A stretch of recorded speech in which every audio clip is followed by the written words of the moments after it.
Hi, Tony. Thanks for spending some time with us here. Hi, Brennan. Maybe we could start by, just kind of trying to get your opinion on the overall competitiveness of the room right now. It's certainly a different room than it was even 2 years ago, but certainly last year too. Just the idea of how things are, the camaraderie of the room, the way the young guys are fitting in, and what you're trying to accomplish with that this spring. Yeah, well, first of all, it's a great room. The older guys are really taking to the young guys to help them out and teach them the ropes and how we do things here at Ohio State. And, great group of kids.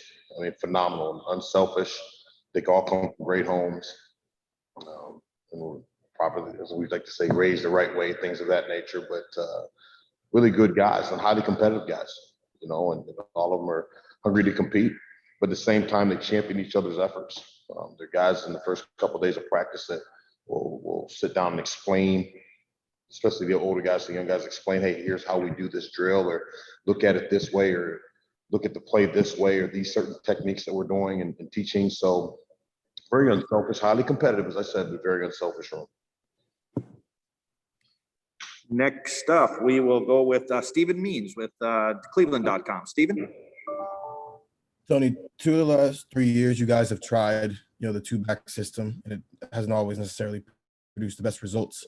How important is it maybe for, I don't know, usually a guy starts, as soon as a guy just kind of takes over as the bell cows, when you see him kind of go crazy, whether it's JK or last year with Trey, how important maybe is it between now and fall camp for maybe one guy to kind of emerge as that bell cow, or, is that two-back system something you still want to explore? Well, I say this all the time, and I said it last year, I said it 2 years ago, I said it 3 years ago, I've said it in my entire career, and I say it again. We're going to do whatever we need to do to win games, Stephen. And, when some people might use, that's, using the two-back system or thing hasn't worked. At the end of the day, we're here to win games. And we say it hasn't worked, bro. We won a lot of games around here.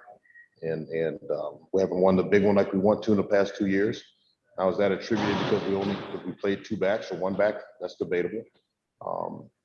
But we're going to do whatever we need to do to win games. And if it's one guy and the bell cows, we like to say, then it shall be. If it's not, then it's not. But I think right now the biggest thing for us is to continue to grow as a football team, continue to grow as a unit, and obviously continue to grow individually with those players and be the best version of themselves and the best players they can be. And if that means that they emerge, one of them or two of them emerge and kind of separate themselves from the pack, then that shall happen. And in some regards, that may happen. But time will tell. Right now, we're just trying to get better every day and go from there. Thanks, Coach. Next up, Joey Kaufman with the Columbus Dispatch. Joey. Tony, obviously Masters is the incumbent at running back, but you have a lot of options and a lot of depth in the running back room this year. So I'm wondering, how open do you see the competition for carries being, even with somebody like Master back? Well, he is. Right now, if we start a game tomorrow, he would be. He's an incumbent starter. He's played the most and had the most reps of anybody in the room. But there's other really good players here too. And I'm really anxious to watch Mayan Williams. Here's a guy that, he had smattering of carries, a very small sample size, but with what he did have, he was very successful in those opportunities. And so as he's continuing to grow into the program and in this offense, Marcus Crowley's coming back. Steele's had his moments. Now you got two young guys. So guys are going to get their opportunities. And they're going to get their opportunities. They're going to get the reps this spring. And, like we say in all positions here, that you get what you earn. And if those opportunities are deserved and earned, then they'll be there for them. Next up, Spencer Holbrook with Letterman Row. Spencer. Tony, a few years ago, JK started as a freshman and really made an impact. Do you kind of use where he was at this point in his career as like a litmus test to see how like Trey and Evan could potentially contribute as a freshman? Do you ever rely on like the past experience of playing a freshman to see where those guys are in their path? Well, I think that, I'd be lying if I said that you don't look at the past, to kind of set a gauge for where some things may go. I think we all do that in every walk of life. You do that in raising your own children. You look at the past and maybe past experience to say, well, what could potentially be? But no, but then at the end of the day, each situation, is is its own situation in and of itself. And to try to put pressure on a young guy to say, well, JK did this back when a freshman, so you have to be able to do this. That's not fair. That's not fair to anybody. And I think that, we'll go through, we've only been practicing for 2 days. I think these young guys are very explosive football players. You can tell they've got some twitch and some burst in them. We'll just continue to work with them and see where this thing goes. Next up, we'll go with Doug Lesmerises with Cleveland.com. Doug? Hey, Tony, you have six guys in that room that look like they all certainly can play. You can't play 6 running backs. How will you handle this? Are there some conversations that by this end of spring you may have with some guys just to have honest talk about the depth chart? Because we know sometimes it's hard to play 6 running backs here. Maybe there are guys here who would have a chance to play somewhere else if they chose that. Well, first of all, it is play 6 guys in a game. I've never done that. Maybe some other places have. I haven't. However, with that all being said, one of the things you asked is about having honest conversations with the guys at the end of spring. And Doug, I would say to that point, absolutely. One of the things that I would like to think our program prides itself in, and me in particular, is I will have honest conversations with my players. And sometimes honest conversations are hard conversations. But at the same time, they're needed. And so when it comes time to have those conversations, then we'll have them. Right now it's not,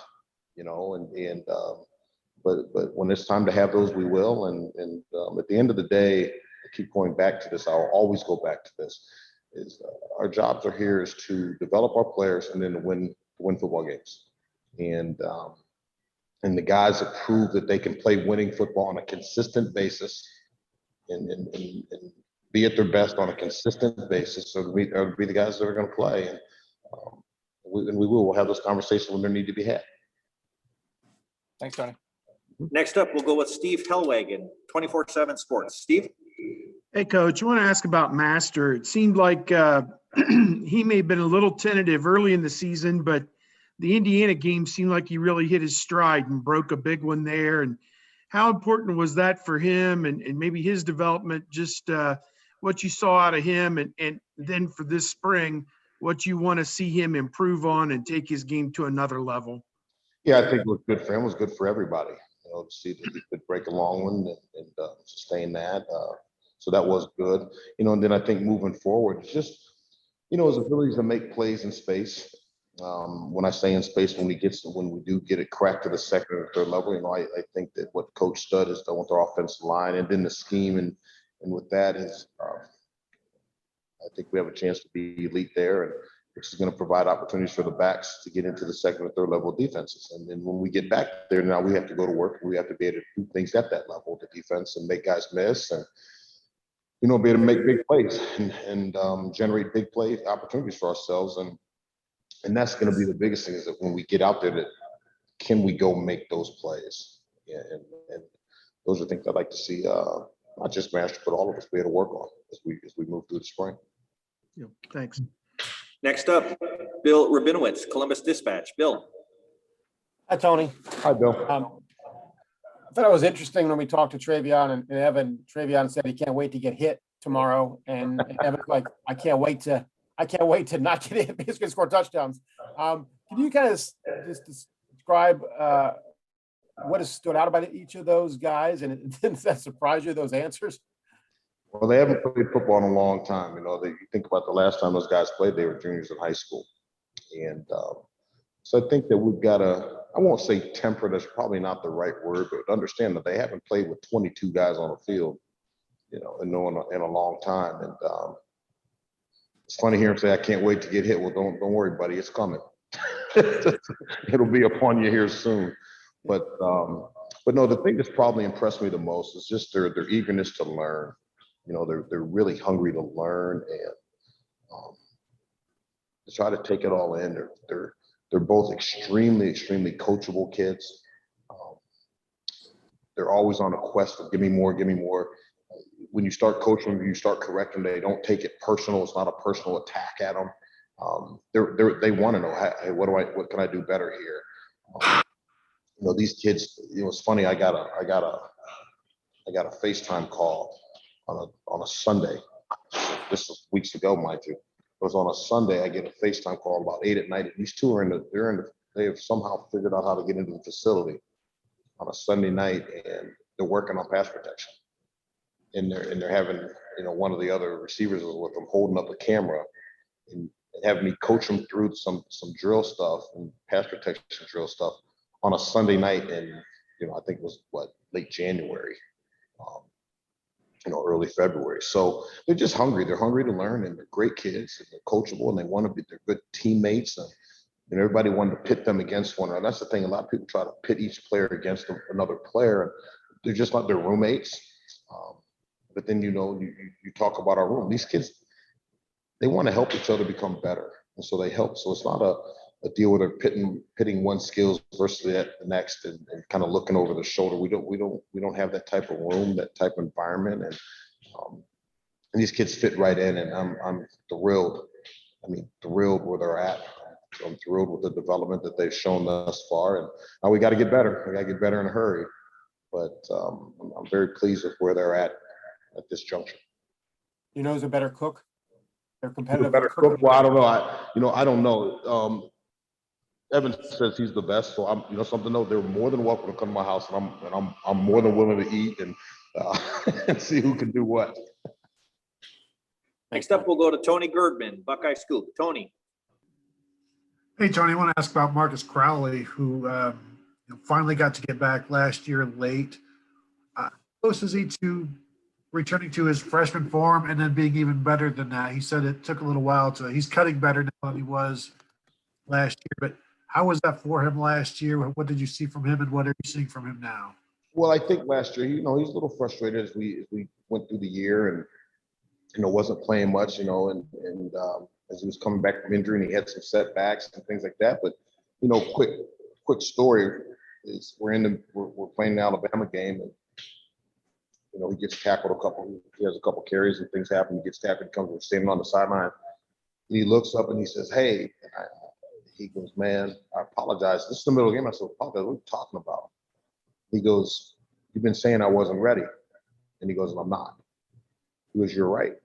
And it took him playing, kind of getting knocked off balance because he wasn't strong enough and things like that, where he upon himself, he was like, "Yeah, I see it. You're right." And sometimes, again, those are hard conversations, but they're real conversations, right? And but now he is. I think he's getting better. And he's really has done a good job of committing himself, or trying to commit himself to getting stronger and just more girth and strength, so he doesn't get knocked off his feet as easily. His change direction. But Mark's a competitive kid, and he's had a really good off season. He's had a really good off season. So I'm anxious to see where this continues to go. He's gaining the weight. He's getting the weight on that we want him to have. Now is he going to be able to hold it and sustain the weight as we want him to do? But he's had a really good focus. He's had a really good focus this past couple months during the off season. We move into the spring, and I'm really excited to see what he does, because Marcus got a lot of talent. Next up, we'll go Nathan Baird, Cleveland.com. Nathan. Hold on, Nathan. Hold on. Tim, who are you waving to? I'm just trying to get Jerry's attention. Oh, I got you. I'm back on mute now. All right, Nathan. Yeah, I'm just curious. A year ago at this time, you were down to one scholarship running back after Master got hurt, and then, as other people said earlier, now you've got 6. How, as a coach or as a motivator, how do you sort of cultivate that in this spring and in the off season to try to get, I guess, to that best result of finding that 1 or 2 guys who can separate? Well, you got to put them in competitive situations. And one of the things I said to them is every detail, and I said it this morning to them, every single detail matters. When we're sitting in a meeting and I ask a question, they all have these laser pointers. And I ask the question, well, how do you answer the question? Do you answer definitively? Are you right? Are you wrong? That's a rep. When we go out on the practice field and we run a drill, did you do it right? Did you do it as hard as we want you to do it? In our adage of 4 to 6, A to B, that's a drill. So, when the talent's equated and there's a lot of talent in our room, the small things are gonna tip the scales, if you will. And when opportunities exist where you got to make a play, maybe it's a simple swing route. Did you catch it, or did you not? Were you able to sustain a block on blitz pickup, or were you not? So all these little things are going to matter, because the talent is equated in a lot of ways, and the guys that are consistently great over the course of time, and that's how they're going to separate themselves. Next up, Dave Biddle, 24/7 Sports. Dave? Hi, Tony.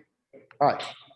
I imagine this must be extremely exciting for you personally. I mean, I know you guys are working your butts off, but you put this running back room together through your recruiting. What's been going through your mind as you finally get a chance to see all 6 of them out there together practicing? It's great. I mean, one, just to have the sheer numbers, right? The sheer numbers of guys, and so it's fun, and they're fun kids. That's the biggest thing. It's a joy to come to work, because I would speak for our whole locker room for the most part, but I will just talk about my room, that there's not a whole lot of foolishness going on in my room with academics or issues academically or social issues, knock on wood. I just don't. These kids, they're fun-loving guys. They've got a great demeanor about them. They come to work every day. You ask them, hey, be here at this time, be ready to go. They are. They do what you ask them to do when you ask them to do it. There's not a lot of guys pouting and frowning and rolling their eyes when you say something to them. They want to be coached. So this is a fun group to be around. And so I'm blessed with this type of kids that are in that room. I really am. And I don't say that tongue in cheek. I mean that. They are a phenomenal group of kids to be around. And if their families were to be able to sit back and watch the whole dynamics of it, they'd be proud of their kids, just the way they represent not just Ohio State football, but how they represent their family names. And that's a big deal to, who they are and what their own personal brands are. And so again, they're a fun group to be around, man. Just a quick follow-up. You talked about the camaraderie with the running backs, and that's something that's not just unique to this group. It's kind of gone back through some of your other running back rooms. Do you think that's unique to Ohio State? You played the position. I mean, you guys are all battling for the same job, but you think that's a unique thing at Ohio State where the running backs all kind of get along, or do you think that's more of a trend across college football? Well, I can't speak for other teams, so I won't even try. I know for us that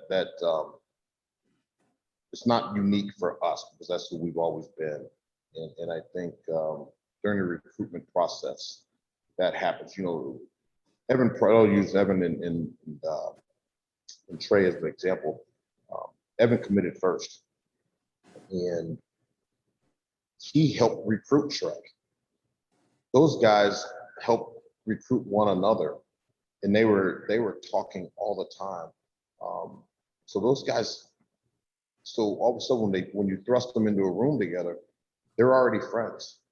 They already know each other, and they're comfortable with one another. And I think they all understand that in order for one to have success, they better hope that their buddies behind them can have success too, because you need one guy that can play and to help the team succeed. And they've taken to that, but that's become the culture of I do believe not just the culture of Ohio State running backs, but the culture of our entire locker room. And I think that's cultivated from the top down, starting with our head coach. But when we recruit guys, we want to get them together. We want them to know each other, so we're not pitting one against the other.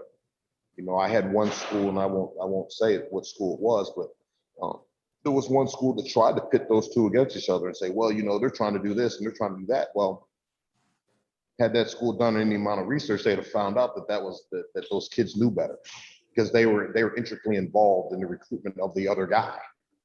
And so that's how we've done. I'm not saying that's the way to do it. That's how we've done it.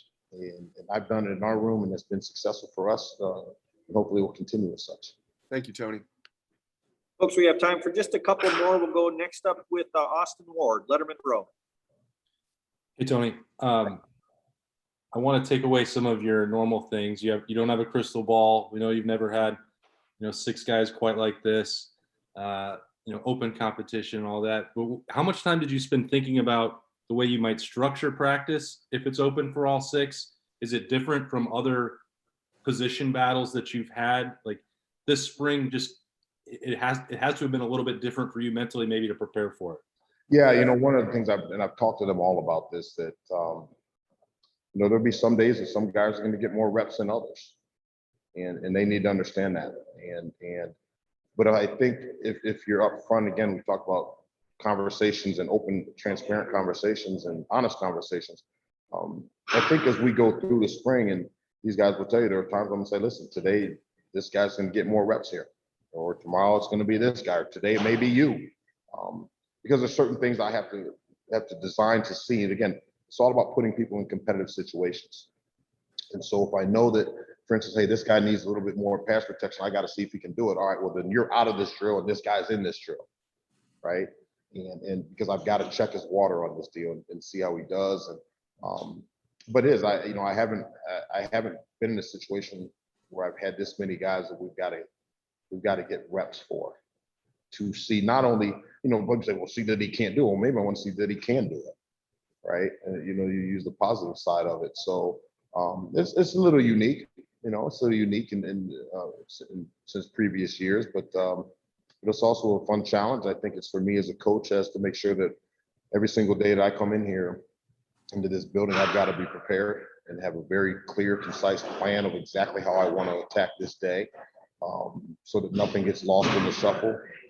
We don't have time for it to so, well, let's just see what happens. We can't do that. And so I've got to make sure that every single day I walk in here, me and Riley Jefferson, who's working directly with me, that we have a real clear, concise plan of how we want to attack it.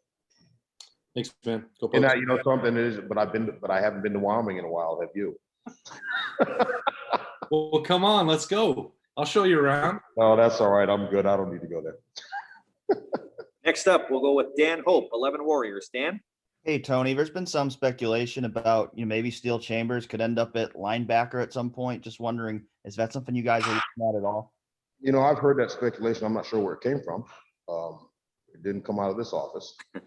But no, I haven't. That's not something that I've had any conversations with his family, or with Coach Day.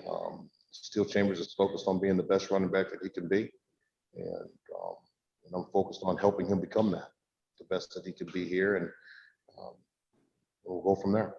Where is he at right now? How are you pleased with his development at this point? Really good. He's had, again, now we're in shorts, mind you. We're just in shorts, but he's looked really good. The biggest thing I want Steele to do is to exude confidence in, his own self-confidence. And Steele's a perfectionist by nature. And I know there are times that he can get down on himself if something doesn't go just as he planned, exactly the way that he had concocted the plan in his own mind. And, one of the things I can help him do is continually remind him that, hey, there's a little bump in the road here. We're good. Don't get flustered. Don't let one play affect the next. Meaning, if you didn't do something right on this play, don't let it affect the next play and the next play. Or a lot of times he does something right and he goes, oh, well, that wasn't good enough. Like, hey, man, champion what you've done, and where you've been. And but he's getting better at that. So I'm anxious to see. But he's had a good offseason. Thanks, Tony.